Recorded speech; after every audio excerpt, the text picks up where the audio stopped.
जय श्री कृष्ण। राधे राधे दोस्तों, आज मैं आप लोगों को लड्डू गोपाल की एक ऐसी सत्य लीला कथा सुनाऊंगी जिसे सुनकर आप भी आश्चर्य में पड़ जाओगे।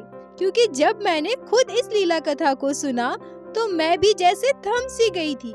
मुझे भी बड़ा ही आश्चर्य महसूस हुआ था। हमारे छोटे से बाल गोपाल ना जाने कितनी लीलाएं करते हैं। आज की यह लीला कथा हमारे साथ शेयर की है छत्तीसगढ़ में रहने वाली प्रियंका जी ने।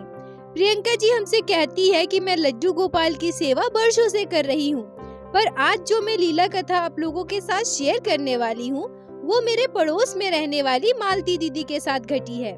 क्योंकि मालती दीदी ज्यादा पढ़ी लिखी नहीं है, उन्हें इंस्टाग्राम चलाना नहीं आता, उन्हें यूट्यूब में कमेंट करना नहीं आता, बस वो यूट्यूब में वीडियो देखा करती है और आपकी चैनल पर हर एक लीला कथा देखती है।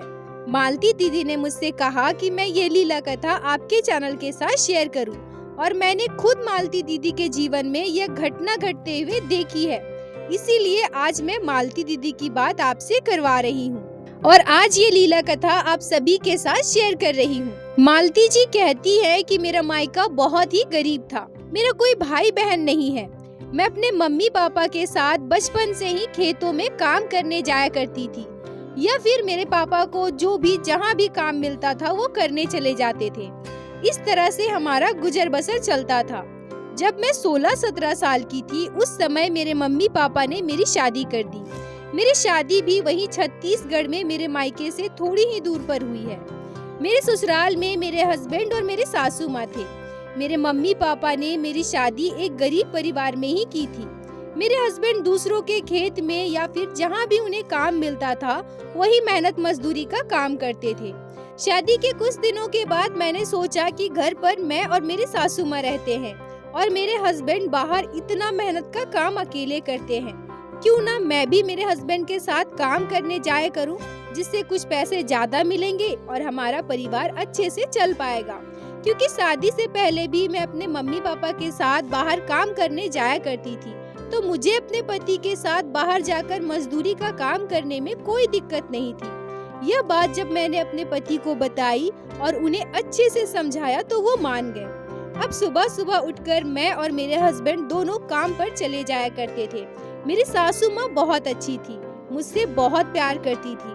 सुबह सुबह जब हम उठते थे उससे पहले ही मेरी सासू माँ उठकर हमारे लिए नाश्ता बना देती थी और दोपहर का खाना हम दोनों के लिए पैक कर देती थी। मेरे उठने के बाद मुझसे जो भी घर का काम बन पड़ता था सारे काम कर देती थी, जिससे मेरी सासू माँ को घर के कामों में थोड़ी मदद मिल सके। उसके बाद मैं और मेरे हस्बैंड दोनों काम पे चले जाते थे। दिन भर की कड़ी मेहनत के बाद जब शाम को मैं और मेरे हस्बैंड घर आते थे और अपनी सासू माँ के हाथों से बना हुआ खाना खाते थे तो ऐसा महसूस होता था जैसे माँ अन्नपूर्णा ने स्वयं अपने हाथों से हमें खाना खिलाया हो। मुझे अपने ससुराल में कोई दिक्कत नहीं थी, हम तीनों बहुत ही हंसी खुशी रहते थे। शादी के लगभग 3 साल के बाद हमारे जीवन में हमारा पहला संतान आया। मेरे हस्बैंड, मेरी सासू माँ और मैं बहुत ही खुश थे। अब मेरी सासू माँ हमारे साथ साथ मेरे बेटे की जिम्मेदारी भी बहुत अच्छे से निभाने लगी। वो मुझसे कहती कि बहू तुम बिल्कुल भी चिंता मत करो, मैं बाबू को ठीक से संभाल लूंगी। मेरे संतान होने के कुछ महीने के बाद मैं फिर से अपने पति के साथ काम पर जाने लगी। मेरी सासू माँ मेरे बेटे का ख्याल बहुत ही अच्छे से रखती थी। दिन भर मेरे बेटे को वही संभालती थी। पर पता नहीं क्यों हमारे खुशहाल जीवन में किसकी नजर लग गई। हमारे जीवन में कब क्या हो जाए यह बोल पाना बिल्कुल नामुमकिन है। एक दिन हमारे जीवन में एक ऐसी दर्दनाक घटना घटी जिसने हमारे जीवन की सारी खुशियाँ छीन ली, जिसे सुनकर आपके भी होश उड़ जाएंगे। हमारा पहला बच्चा हम सभी के जीवन में बहुत ही खास होता है। पहली बार हम महिलाओं को माँ होने का सुख प्राप्त होता है। यह पल हमारे लिए इतना खास होता है कि हम बोलकर उसे बयान नहीं कर सकते हैं। हम भले ही गरीब थे, मेहनत मजदूरी करके अपना गुजारा करते थे, पर अपने बेटे की हर ख्वाहिश पूरी करने की कोशिश करते थे। उसे हमेशा खुश रखना चाहते थे। हम भी चाहते थे कि हमारा बेटा हमारी तरह ऐसे अनपढ़ ना रहे, वो भी पढ़ लिख कर एक अच्छा इंसान बने, अच्छी नौकरी करे। अभी मेरा बेटा मात्र 4 साल का था और उसके साथ हमने इतनी सारी आशाएं जोड़ ली थी, इतने सारे सपने जोड़ लिए थे। हम अपने बेटे को हर एक खुशी देना चाहते थे जो हमें कभी नहीं मिला। मालती जी कहती है कि यह घटना 2009 की है। उस समय मेरा बेटा मात्र 4 साल का था। हमने बहुत मेहनत से पैसे जुटाकर अपने बेटे का एडमिशन एक प्राइवेट स्कूल में करवाया था। मेरा छोटा सा बेटा जब स्कूल यूनिफॉर्म को पहनकर स्कूल जाता था तो उसे देखकर हमें बहुत सुकून महसूस होता था। ऐसा लगता था जैसे हमें संसार की सारी खुशियाँ मिल गई। फिर हमारे जीवन में वह दिन आता है जब हमारा बेटा हमसे हमेशा के लिए दूर हो जाता है। मालती जी कहती है कि हमारा खुद का घर नहीं था, हम किराए के कमरे में रहते थे। हमारे घर के बाहर पक्की सड़क थी और सड़क में हमेशा गाड़ियाँ चला करती थी। एक दिन मेरा बेटा स्कूल से घर वापस आया और अभी तो उसने स्कूल यूनिफॉर्म भी नहीं बदला था। मैं और उसके पापा काम करने गए थे, उसकी दादी घर पर थी। घर पर अपना बैग रखकर वो दौड़कर पता नहीं क्यों बाहर की तरफ गया और उसी समय एक अज्ञात कार ने उसे जोरदार टक्कर मार दी और मेरे बेटे की घटना स्थल पर ही मौत हो गई। दोस्तों, जब प्रियंका जी ने मालती जी से हमसे फोन पे बात करवाई, उस समय मालती जी जब यह घटना हमें बता रही थी तो वो बहुत रो रही थी, क्योंकि जो एक माँ होती है उसके लिए चाहे कितने भी वर्ष हो जाए, अपने बच्चे को खोने का जख्म कभी भी नहीं भर सकता है। मालती जी कहती है कि हम अपने घर से थोड़ी ही दूर पर एक कंस्ट्रक्शन साइट पर काम कर रहे थे। वहाँ एक बड़ी बिल्डिंग बन रही थी। तभी अचानक हमारे पड़ोस के एक भैया आते हैं और हमसे कहते हैं कि आपके बेटे की तबीयत खराब है, आप अभी घर चलिए। मैं और मेरे हस्बैंड घबराकर घर वापस आते हैं और उसके बाद हम जो देखते हैं उसे देखकर हमारी दुनिया उजड़ जाती है, हमारा दिल दहल जाता है, हमारे पैरों के नीचे की जमीन खिसक जाती है। हमारा छोटा सा बच्चा जिसके साथ हमने न जाने कितने सपने सजाए थे, अभी वो मात्र 4 साल का था और हमें इस तरह से छोड़कर चला गया। हमारे दुख की कोई सीमा नहीं थी। लफ्जों में यह बात हम बयां नहीं कर सकते हैं कि हम पर उस समय क्या बीती थी। दोस्तों, माफ कीजिएगा, मैं लीला कथा के बीच कुछ कहना चाहती हूँ कि जब मालती जी यह घटना हमें फोन पर बता रही थी तो वो इतना रो रही थी, उनके दिल में अपने बच्चे को खोने का इतना दर्द था। उनकी आंखों के आंसू को देखकर मैं भी खुद को रोक नहीं पाई और मेरे आंखों से भी आंसू आने लगे। सच में भगवान ऐसा दिन कभी किसी को ना दिखाए। अब लीला कथा में वापस आते हैं। मालती जी कहती हैं कि उसके बाद जैसे हमारे जीवन में जीने का कोई मकसद ही नहीं था, सब कुछ खत्म हो गया था। पर यही जीवन है, हमारे जीवन में चाहे कुछ भी हो जाए, हमें निरंतर जीना ही पड़ता है, काम करना पड़ता है, खाना खाना पड़ता है, हंसना मुस्कुराना सब कुछ पड़ता है। पर अब कुछ ऐसा हो गया था कि मुझे उस घर में रहने का बिल्कुल भी मन नहीं करता था। उस घर से हमारे बच्चे की कितनी सारी यादें जुड़ी थी और वैसे भी वो कोई हमारा खुद का घर नहीं था। हम लोग वहाँ भी किराए पर ही रहते थे, इसीलिए हमने सोचा कि हम कहीं और जाकर एक किराए का मकान लेते हैं। मैं, मेरे पति और मेरी सासू माँ प्रियंका जी के घर के पास एक किराए के मकान में रहने लगे। हमारे घर के कुछ ही दूरी पर भगवान श्री कृष्ण और राधा रानी का एक सुंदर मंदिर था। मैं और मेरे पति जब भी उस रास्ते से मजदूरी का काम करने जाते थे, तब मैं एक बार उस मंदिर की तरफ देखकर भगवान श्री कृष्ण से ये बोलती थी कि हे प्रभु, हमने ऐसा कौन सा पाप किया है, हमसे ऐसी कौन सी गलती हुई है जो हमारे साथ आपने ऐसा किया। हमने आज तक सपने में भी किसी का बुरा नहीं सोचा, ना ही कभी किसी का बुरा किया है। फिर हमें इतनी बड़ी खुशी देकर आपने क्यों छीन ली? हमारे जीवन में अब कुछ भी नहीं बचा है प्रभु, बस आपका दिया हुआ जीवन है जो हम बस गुजार रहे हैं। ये प्रतिदिन मैं मन ही मन सोचकर उस रास्ते से गुजर जाया करती थी। मेरे मन में भगवान के प्रति बहुत ही अभिमान था। उसके बाद मैं कभी गर्भवती भी नहीं हुई। वैसे ही 2 साल और बीत गए। हमने ये सोच लिया था कि अब हमारे जीवन में संतान सुख कभी वापस नहीं आएगा। मैं मंदिर से गुजरते हुए आते जाते बस भगवान श्री कृष्ण और राधा रानी से यही कहा करती थी कि हमारे साथ बहुत गलत हुआ है प्रभु, पता नहीं हमें हमारे कौन से कर्मों की सजा मिली है।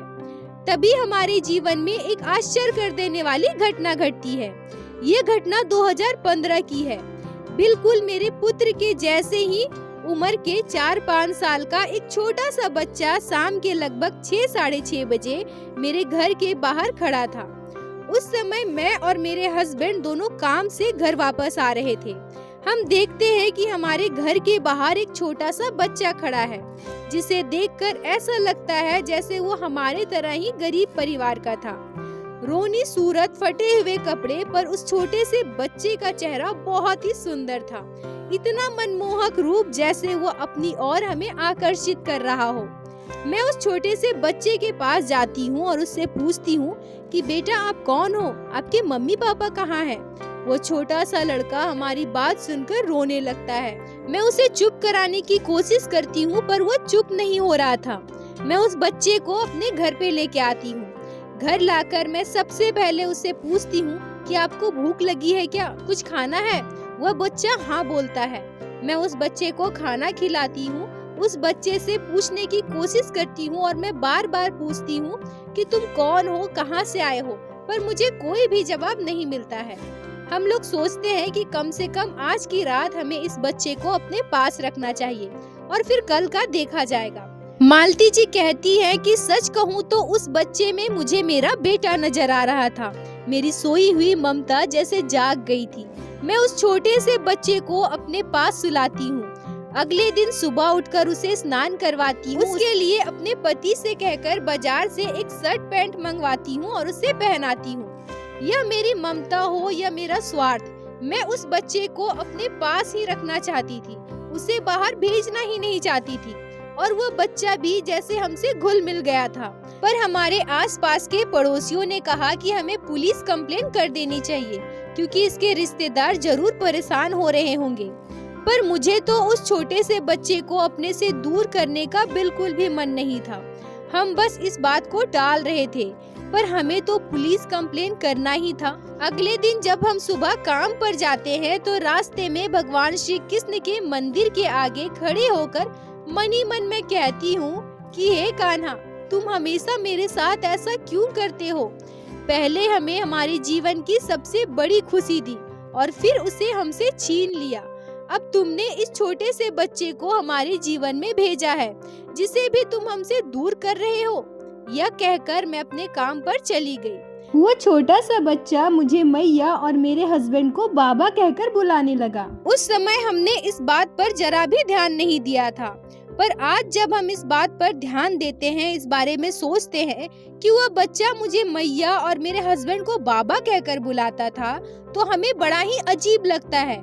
क्योंकि आज के समय में जहां उसके आसपास के हर एक बच्चा अपने माँ बाप को मम्मी पापा कहकर बुलाता है, तो वो छोटा सा बच्चा मुझे मैया और मेरे हस्बैंड को बाबा कहकर क्यों पुकारता था? मालती जी कहती है कि मुझे आज भी वह दिन अच्छे से याद है। शनिवार की शाम को उस छोटे से बच्चे को मैं अपने गोद में लेकर बैठी थी। काम से घर वापस आते समय मैंने उस बच्चे के लिए मिठाई खरीदी थी, जो वह बच्चा मेरी गोद में बैठकर मजे से खा रहा था। मेरे हस्बैंड और मेरी सासू माँ भी वही बैठे थे। उस बच्चे को मेरी गोद में बैठे इतना खुश देखकर मेरी आंखें नम हो जाती है और मैं मन ही मन सोचती हूँ कि कल शायद यह हमसे दूर हो जाएगा। मैं अपनी सासू माँ और अपने हस्बैंड से कहती हूँ कि हमारे साथ ही ऐसा क्यों होता है, कल ये भी हमें छोड़कर चला जाएगा। अगर ऐसे भगवान को बार बार हमारी खुशियाँ छीननी होती है तो हमारे जीवन में खुशियाँ आती ही क्यों है? मेरी बात सुनकर मेरे सासू माँ और मेरे हस्बैंड भी दुखी हो जाते हैं। तभी वह छोटा सा बच्चा जो पिछले 4-5 दिनों में शायद हमसे अच्छे से बात भी ना किया हो, वो अचानक से मेरे गाल पर हाथ रखकर कहता है, मैया तू रो क्यों रही है? मुझे कहीं नहीं जाना, मैं हमेशा तेरे पास रहूंगा। और मेरे गालों को अपने दोनों हाथों में दबाकर मेरा चेहरा अपनी तरफ मोड़ लेता है। यूँ छोटे से बच्चे का इतना प्रेम पाकर मैं आश्चर्य हो जाती हूँ। मुझे एक पल में दुनिया की सारी खुशियाँ मिल जाती है। रात को हम सभी खाना खाकर सो जाते हैं, पर सुबह हमारे जीवन में जो घटा उसे सुनकर आप भी यह समझ सकते हैं कि हमारे जीवन में कितना दुख झेला है हमने। सुबह उठकर मैं देखती हूँ कि वह बच्चा हमारे घर पर नहीं है। मैं, मेरी सासू माँ और मेरे हस्बैंड आसपास हर एक जगह उस बच्चे को ढूंढने की कोशिश करते हैं, पर हमें वह बच्चा कहीं भी नहीं मिलता है। हम सोच सोच कर परेशान हो गए थे कि अचानक से वो छोटा सा बच्चा कहाँ चला गया।